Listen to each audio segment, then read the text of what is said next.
Hello everyone, welcome back to our channel Login Assist. In this guide video, I will show you how to change font style in Wattpad stories. So first of all, what you have to do is launch open Wattpad.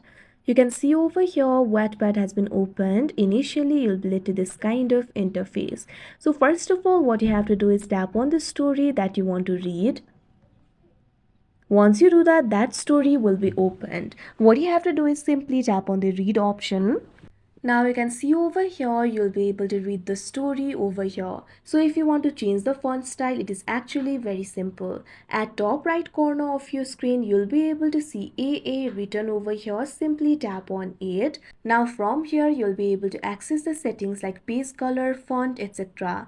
Over here right now, serif font is selected. So simply tap on the font that is selected right now. Once you do that, you'll be able to see other fonts over here. So you'll be able to see limited font options over here, but you'll be able to select the font of your choice. So simply tap on the font style that you would like to see. Now once you do that, you can see over here the font style will be changed. So that is how you change font style in Wattpad stories. I hope you found this video helpful. Thank you for watching. Make sure to like, share and subscribe to our channel.